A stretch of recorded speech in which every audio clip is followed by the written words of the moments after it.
앞에 사진 한 장을 좀 볼까요? 자, 저분이 누구냐 하게 되면 서울의 모 교회의 고 장응복 장로님이라는 분이에요. 근데 저 분의 살아가는 삶을 보면 굉장히 아름다워요. 시대를 깨우고 사람들에게 감동을 주는 그런 모습입니다. 왜 그런가 하면 그는 1923년 황해도에서 태어나서 평양의학전문학교를 나와서 의사 생활을 하는데 한국 전쟁이 발발합니다. 그래서 1950년 12월 피난길에 올랐는데 그 이후에 서울의 용산구에 있는 한남동에서 이제 개인 병원을 차려서 장의원이라고 차려요. 그리고 여기에서 이제 약 30년 정도를 일해서 평생 번 돈 113억을 뭐 하느냐? 한동대학교에 기부해버려요. 그럼 이 사람이 뭐 막 썼느냐? 아니에요. 버스를 타고 다녀요. 이 정도인데도. 그래서 이분이 참 겸손한 것이 이 기부를 하면서도 자기가 살아있는 생전에는 절대로 이 내용을 얘기하지 말아라, 이렇게 하면서 그가 기부했던 그런 분이죠. 그는 한동대 표어가 뭐냐? 배워서 남주자, 이 표예요. 이 표를 마음에 새기면서 벌어서 남주자, 이런 마인드로 일하면서 마지막 가기 전에 113억 전 재산을 기부했던 그런 사람이었어요. 근데 이 기부할 때에 자녀들도 흔쾌하라 그래요. 그렇게 하시라고. 욕심이 없는 걸 보죠. 자, 이런 내용들을 우리가 얘기를 들으면 반응들이 여러 가지일 거예요. 아이고 아까워, 자식한테 한 50억은 주고 가지, 이런 생각 들 수 있고, 어떤 사람들은 나라면 그럴 수 있을까? 이런 생각을 하기도 해요. 근데 이런 내용들을 보면 현 시대를 살아가는 우리에게 잘 되지가 않고 이런 일을 하지 못하는 그런 모습이 많죠. 그러니까 마음에 감동이 임하게 되죠. 자, 이 내용을 보면 지금 시대에는 개인주의로 흘러가고 사회를 돌아보지 않는 그런 강박한 마음이 있으나, 세상이 아무리 강박하고 바뀌어도 믿음의 사람들이 선 자리에서 믿음을 지켜내고 바른 신앙을 가지고 나아가면 시대를 변화시킬 수 있는 것을 믿으시기를 축원합니다. 그 한 사람이 여러분 되시기를 축원합니다. 이게 참 중요한 거예요. 그러므로 우리의 삶에 이런 모습을 가지고 살아가는 것이 참 중요한데, 그런데 오늘 말씀을 보니까 오늘 말씀에 시대를 변화시키는 것이 아니라 시대의 벽을 뛰어넘지 못하는 무리가 나와요. 그게 누구냐? 이스라엘 백성들의 모습이었어요. 시대를 뛰어넘지를 못해요. 그래서 이 시대를 뛰어넘지 못한 장소, 그 장소를 어디라고 소개하느냐? 첫 번째로 이렇게 소개합니다. 시딤이라고 말해요. 시딤. 1절 한번 우리 다 같이 한번 읽어볼까요? 시작. 이스라엘이 시딤에 머물러 있더니 그 백성이 모압 여자들과 음행하기를 시작하니라. 딱 출발하는 그 말씀이 시딤이란 장소를 소개해요. 시딤이란 장소가 대체 어떤 장소일까? 한번 지도 한번 보실까요? 잘 안 보이겠지만 정중앙에 노란 색깔로 된 부분이죠. 오른쪽에가 시딤이라는 곳이고 왼쪽에가 가나안 땅이에요. 지중해 옆에 노란 쪽이 있는 곳이 바로 이제 가나안 땅인데, 그런데 이 시딤이라는 장소는 이제 가나안 땅을 가기에 앞서서 홍해만, 이 요단강만 건너면 바로 뭐가 되느냐? 이 가나안 땅이죠. 요단 동편 땅이 시딤이라는 장소예요. 그런데 이곳에서 어떤 일이 벌어지느냐? 여자들과 함께 음행을 벌이면서 이스라엘에 타락하기 시작을 해요. 마지막 이 관문만 통과하면 바로 가나안 땅인데 여기에서 큰 타락이 이루어져요. 이곳의 이름을 또 다른 이름으로 아벨 시딤이라고 부르기도 합니다. 요단 동편에서 약 11km 떨어진 가나안 땅에서부터 떨어진 이 장소, 가나안 땅 맞은편 11km 지점이 바로 시딤이라는 장소예요. 이곳이 어떤 장소냐? 이스라엘의 백성들이 40년의 광야 생활을 마치고 이제 마지막 가나안 땅에 들어가기 위해서 준비하고 있는 장소, 여기가 시딤이에요. 근데 이 시딤에 거하는 백성들의 마음이 어떠해야 됐을까? 이제 가나안 땅에 들어가기에 앞서서 잘 준비하고 마음으로 철저히 준비해야 되는 그런 상황이 바로 이 시딤이라는 장소인데, 그런데 신기한 것은 40년 동안 훈련과 고난을 통하여 받은 이 모든 훈련들이 한순간에 그냥 무너져 버려요. 한순간에 그냥 신앙이 무너져 버려요. 왜 그러냐? 어느 날 모압 발락이 이스라엘이 자기에 온다고 하는 것을 알고 거짓 선지자 발람에게 뇌물을 주고 이스라엘을 저주해라 그러면서 돈을 주고 막 힘을 써요. 몇 번이나 그렇게 하느냐? 4차례나 그렇게 뇌물을 주고 이스라엘을 저주하게 만들어요. 그런데 하나님이 강문적으로 역사하셔서 저주를 못하게 만들어요. 너는 절대 이스라엘을 저주하지 말라 그러면서 저주를 못하게 만들어요. 이런 상황에서 이제는 아무리 저주하려고 해도 안 되니까 4번의 모든 그 도전 끝에 실패로 돌아가요. 그럼 이것으로 끝나느냐? 여기서 끝나지 않고 외적인 방법으로 안 되니까 내적인 모든 분란을 조장해서 이스라엘을 타락하게 만들어요. 그것이 뭐였냐면 모압 여인들을 이용해서 음란한 행위를 하는 거예요. 그리고 난 다음에 우상에게 절하게 만드는 것이 뭐냐? 이 발람이 썼던 하나의 꾀였습니다. 여기서 우리가 한번 살필 것이 뭐냐면 가나안 땅에 들어가기에 전에 그 길이 시딤이라고 한다면 오늘날 우리에게는 시딤은 없을까 한번 기억해 봐야 돼요. 오늘날 우리는 어쩌면 지금 살고 있는 이 장소, 주님이 오시기에 마지막 종말의 단계는 이 모든 시대가 시딤과 같은 장소예요. 시딤. 이스라엘 백성들이 마지막 강만 건너면 가나안 땅인데 그 언약의 땅에 들어가기 전의 모습인데 그 시딤의 장소에 가고 있는 것처럼 이제 우리가 주님이 오실 때가 됐고 마지막 종말의 시대가 다가왔어요. 우리도 언젠가는 그 땅에 곧 들어갈 거예요. 이 시대를 마치 시딤과 같은 모습을 가지고 봤으면 좋겠어요. 시딤. 그런데 이 시딤이라는 장소는 정상과 같아요. 거의 막바지에 이제는 강만 건너면 시딤 가나안 땅이라는 이 모습처럼 우리 인생에도 시딤이라는 장소를 참 조심해야 됩니다. 과거를 돌아보며 내 인생 참 고생이 많았지. 그리고 현재를 바라보고 자만에 빠지는 장소, 이거 시딤일 수 있고, 그런가 하면 이제는 이 정도면 됐어, 이제는 즐기자, 이제는 고생 다 끝났다 라고 하는 이 모습도 어쩌면 시딤일 수 있어요. 왜 그러냐면 자만심 때문에 이스라엘이 넘어졌거든요. 자기를 철저히 관리하고 나가야 할 그 장소가 시딤인데 여기에서 안일하게 대처하다가 그냥 신앙이 무력화돼 버려요. 여기가 시딤이었어요. 우리가 잊지 말아야 할 것이 뭐냐면 바로 최정상에 오르기 전 마지막 관문을 조심해야 돼요. 이만하면 됐다라고 하는 자만심은 참 위험한 거예요. 그게 누구나 다 마찬가지예요. 누구나 다 마찬가지예요. 그게 목회가 됐든 그게 내 명의가 됐든 내 사업이 됐든 모든 것들이 다 적용돼야 돼요. 그래도 시간이 가면 갈수록 이를 철저하게 복종시키는 훈련이 되지 않으면 무력화된다는 거예요. 이걸 잊지 말아야 돼요.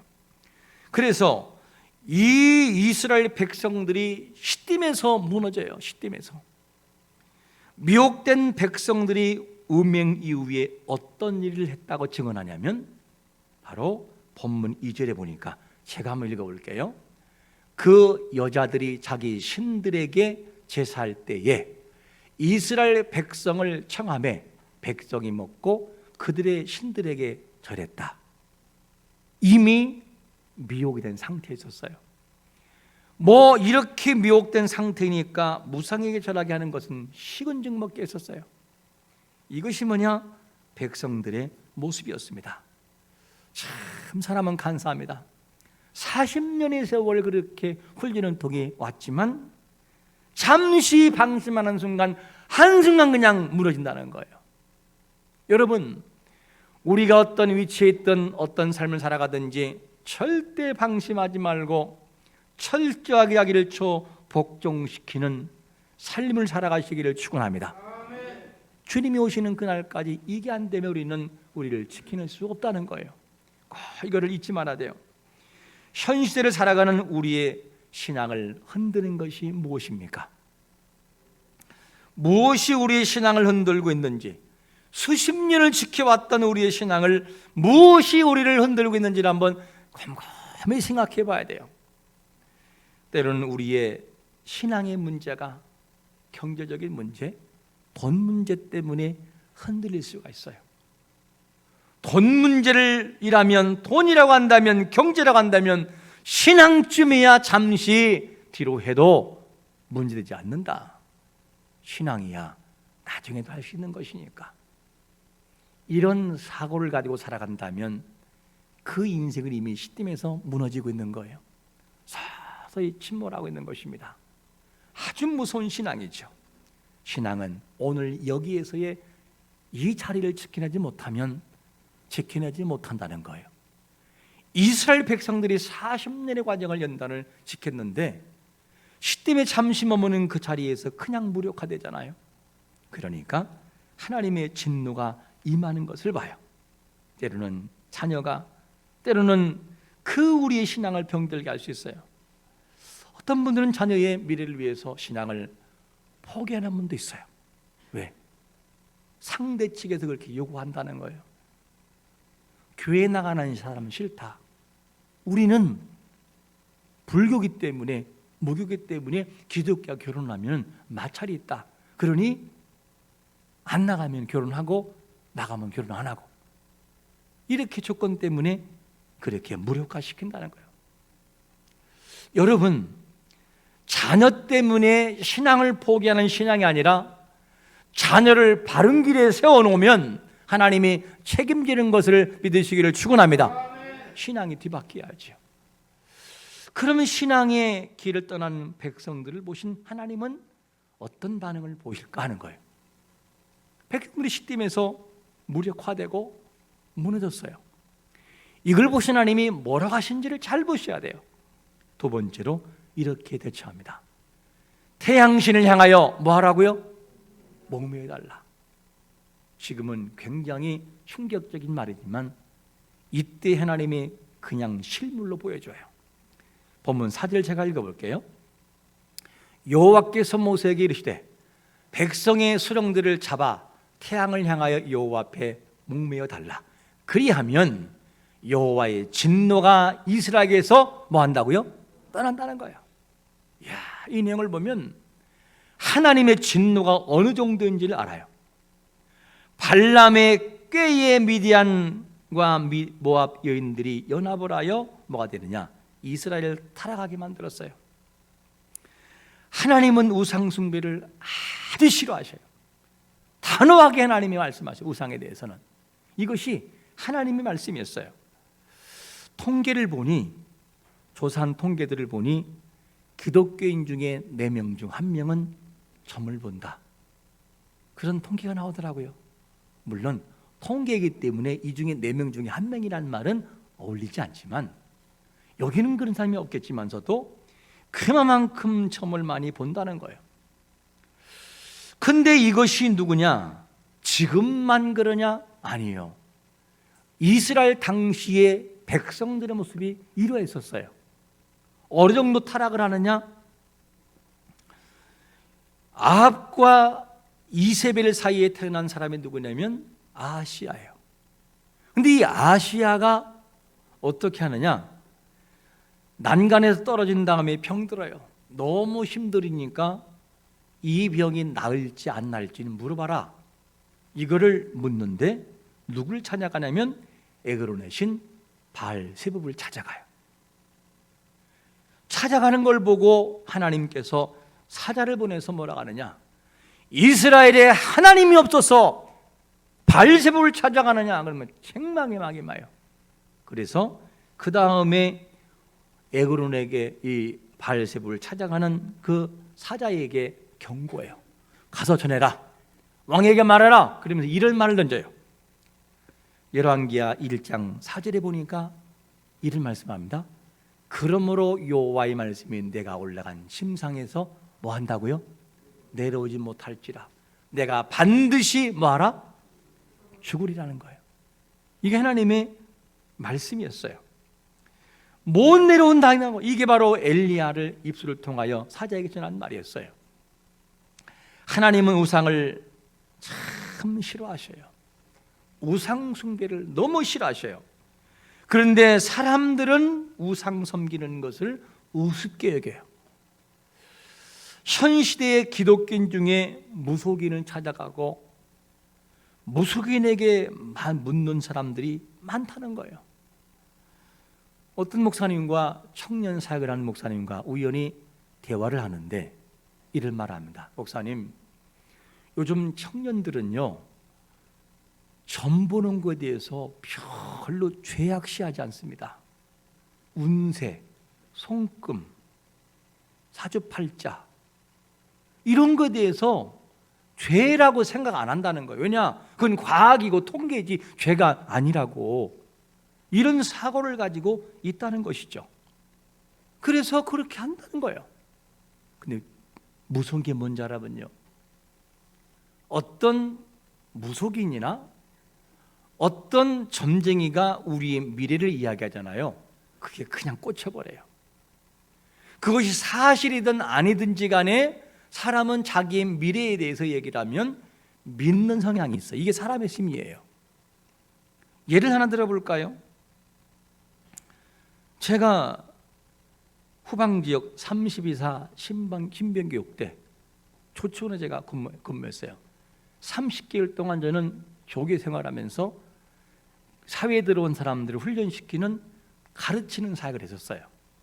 근데 그 중에 훈련병이 들어오면 편하게 다 들어와요. 이런 사람 저런 사람 다 들어와요.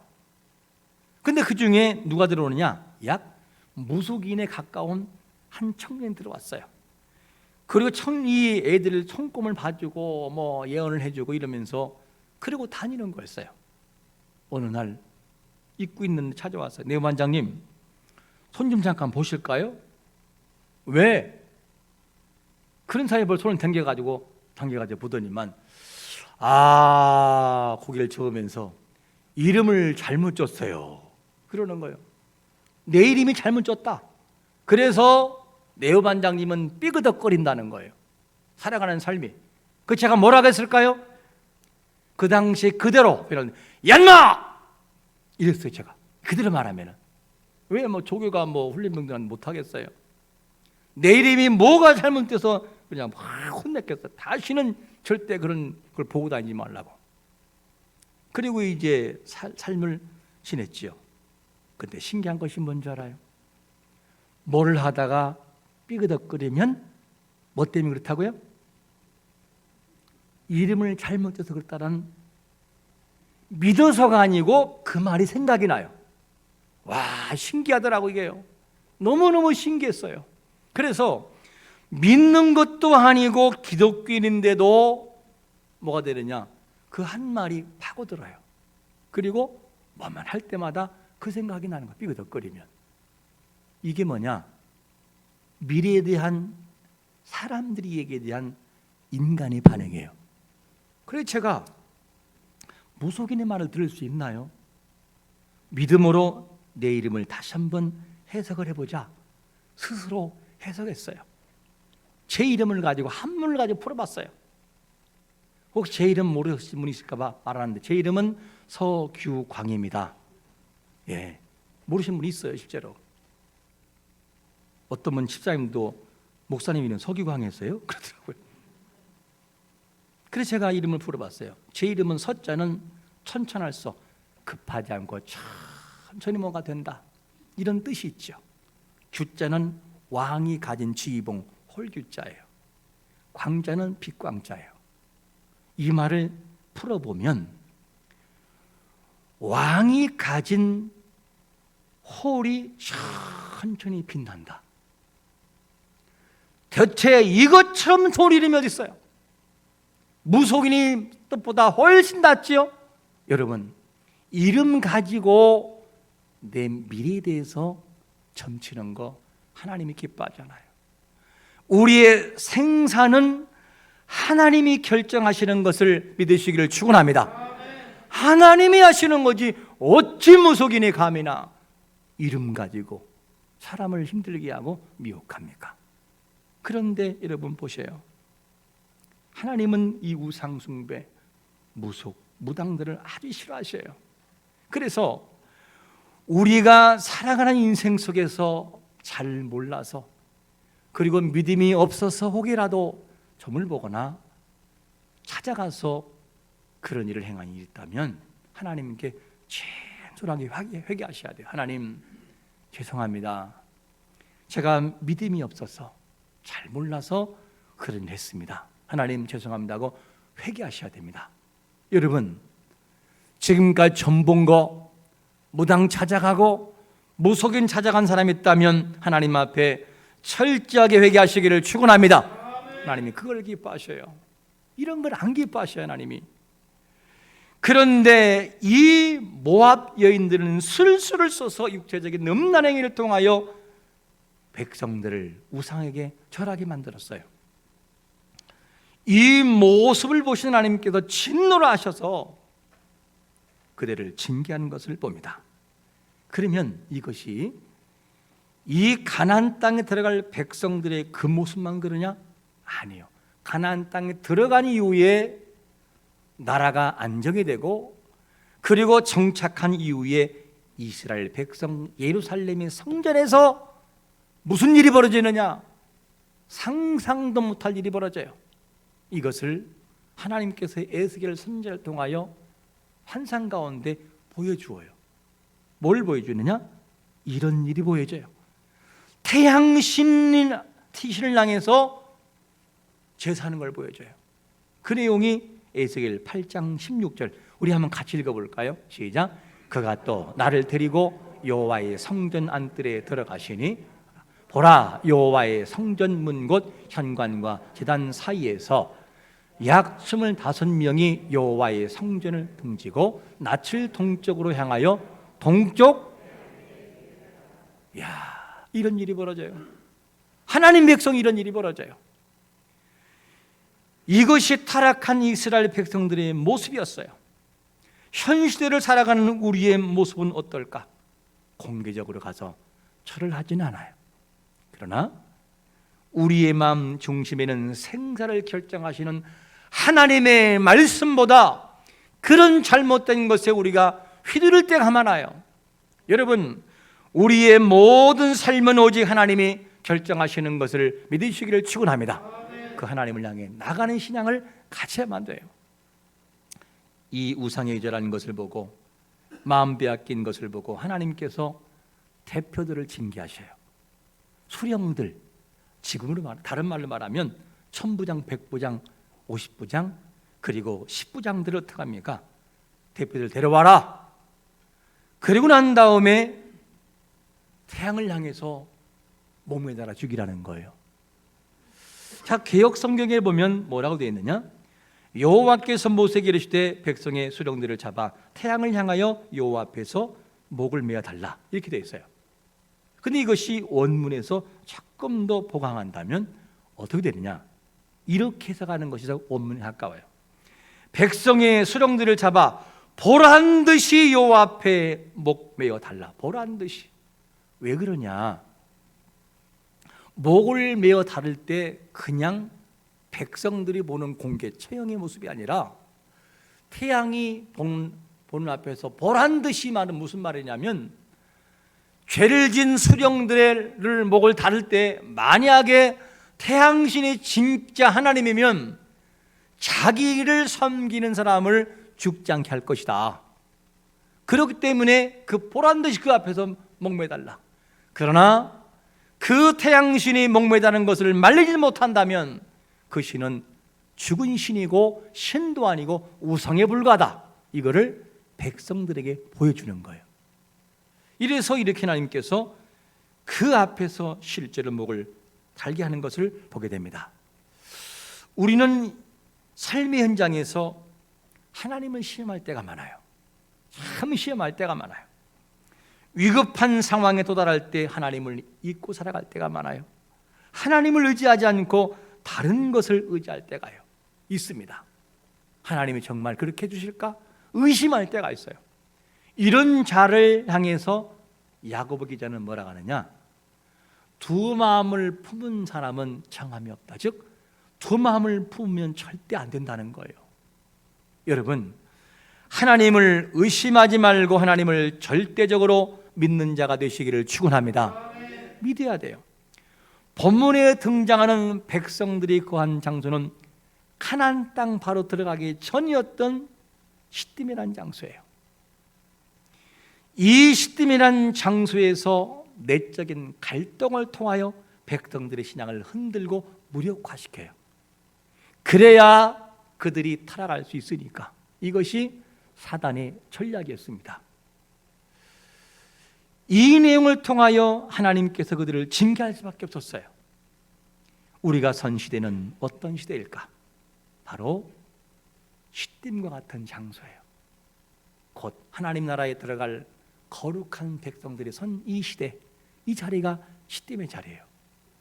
이 시딤 같은 이 자리에서 우리가 의식할 것이 뭘까? 뭘 의식해야 될까? 우리가 기억할 것은 주님이 오시는 그날을 꼭 기억하고 매일의 삶 속에서 깨어 있어야 함을 믿으시기를 축원합니다. 잊지 말 것이 뭡니까? 하나님은 소돔과 고모라를 지켜보셨어요. 그 시대의 죄악이 관영했던 그 시대 속에서 소돔과 고모라를 물끄러미 지켜보시고 죄가 관영한 것을 바라보고 의인이 죄인이 되는 것을 바라보고 더 이상은 안 되겠다 싶어서 하나님의 심판이 임하게 돼요. 노아 시대의 사람들이 하나님을 믿지 않고 시집가고 장가가고 영원할 것처럼 타락과 범죄가 있을 때에 하나님이 물로 심판하셔요. 지금 이 시대에 현 시대에 살아가는 이 시딤의 장소도 하나님이 지켜보고 있어요. 과연 하나님의 백성들이 어떻게 살고 있는지. 여러분, 지금이 살고 있는 우리 시대가 시딤이 아니겠어요? 이 시대는 너무나 악해져 가고 범죄가 많다 보니 사람이 믿는 사람들이 신앙이 너무 물러서 신앙 자체를 찾아보기가 힘들 정도가 되고 말았어요. 진짜 신앙인이 맞는지 의심할 수밖에 없는 정도로. 어쩌면 이 지금의 시딤의 장소가 가나안 땅에 들어가기 전에 있는 바로 시딤에 있는 사람들보다 우리가 더 기도하고 깨어 있어야 할 때라니까요. 사람들은 위기감을 갖지를 못해요. 주님이 오실 때 가까웠다라고 종말을 강조해도 종말은 이단들이나 강조하는 것이지, 그리고 지급해버려요. 의식이 없어요. 종말에 대한 의식이 없어요. 깨어있으라 그러면 자기와 상관이 없다라고 생각을 해요. 그러나 삶을 돌아보면 너무너무나 엉망인데 말이에요. 시딤과 같은 자리에 선 우리가 해야 할 것이 뭐냐? 살펴야 돼요. 이 현 시대의 시딤의 자리에서 우리를 미혹하고 우리를 갈등하게 만들고 우리를 힘들게 만들고 우리 신앙을 무력화시키는 것이 무엇인지를 깊이 생각해 봐야 돼요. 이 시딤에서 이것이 바로 나에게 무너지게 만드는 시딤과 같은 장소에 있는 이 모습이었구나. 우리의 명예, 우리의 물질, 우리의 그 어떤 것들, 그렇게 소중히 여기는 그 모든 것이 우리를 시딤의 장소에서 더 이상 가지 못하게 만드는, 무력화시키는 것이 반복된다면 우리는 빨리 시딤을 벗어나야 돼요. 우리가 오늘 기억할 말씀은 시딤을 통과하라 입니다. 시딤을 통과하라. 우리가 서 있는 이 시딤의 자리를 통과하지 못하고 이리저리 흔들려 버리고 무력화된다면 우리가 기억할 분이 있어요.